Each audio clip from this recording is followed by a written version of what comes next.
ሰዎች ሲወዷችሁና ሲፈልጓችሁ ሰዎች ስለወደዷችሁ ስለቀረቧችሁና ሊያገኟችሁ ስለፈለጉ ከናንተ ውጪ መኖር የማይችሉ እንዳይመስላችሁ አስቡበት። ይህ ብዙዎች የሚሰሩት ስህተት ነው።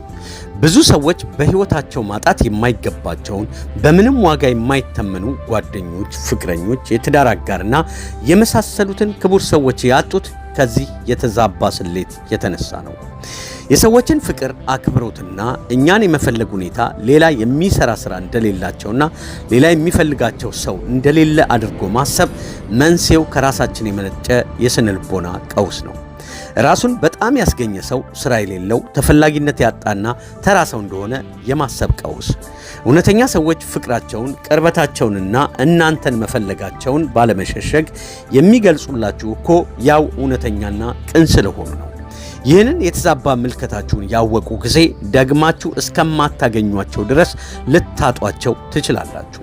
ሰዎችን የምንመዝንበት መስፈርታችንና መለኪያችን ቀለል ብለው ሲገኙ በመናቅና በማራቅ ራሳቸውን ሲያካብዱ ደግሞ በማክበርና በመፈለግ መሆኑን ቆም በማድረግ እኛም የግንኙነትን ሂደት ቀለል አድርገነው ብንኖር ምን ይመስላችኋል?